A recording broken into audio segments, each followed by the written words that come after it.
নমস্কার বন্ধুরা, শুভ্রা রান্নাঘরে আপনাদের স্বাগত। বন্ধুরা, আজকে আমি আপনাদেরকে নিরামিষ ভিন্ডি রেসিপি বানিয়ে দেখাবো। দেখুন বন্ধুরা, আমি এটা 500 গ্রাম মতো ভিন্ডি নিয়ে নিয়েছি। ভালো করে ধুয়ে কেটে নিয়েছি মাঝখান থেকে। দেখুন ঠিক এইভাবে করে মাঝখান দিয়ে একটু করে চিড়ে নিয়েছি। প্রত্যেকটাই ভিন্ডি আমি এভাবে কেটে নিয়েছি। তো বন্ধুরা, এভাবে রান্নাটা শুরু করছি। বন্ধুরা, একটা কড়া নিয়েছি, কড়াটা বসিয়ে দিয়েছি গরম হতে। কড়াটা গরম হয়ে গেছে, আঁচ উঠে গেছে কড়া থেকে। কড়ার মধ্যে দিয়ে দেবো আমি সর্ষের তেল।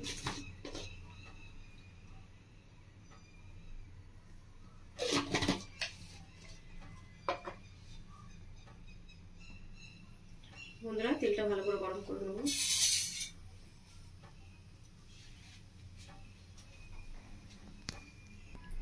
বন্ধুরা, তেলটা গরম হয়ে গেছে, তেল থেকে আঁচ উঠে গেছে। তো আমি দিয়ে দেবো এবার ফোড়ন।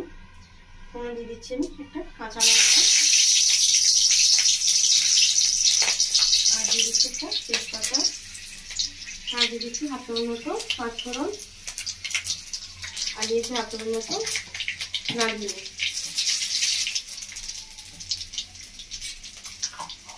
ফোড়নটা ভালো করে ভেজে নেবো। বন্ধুরা, ফোড়নটা খুব ভালো করে ভেজে নিয়েছি। ফোড়নটা মিষ্টি গন্ধ বেরিয়ে গেছে।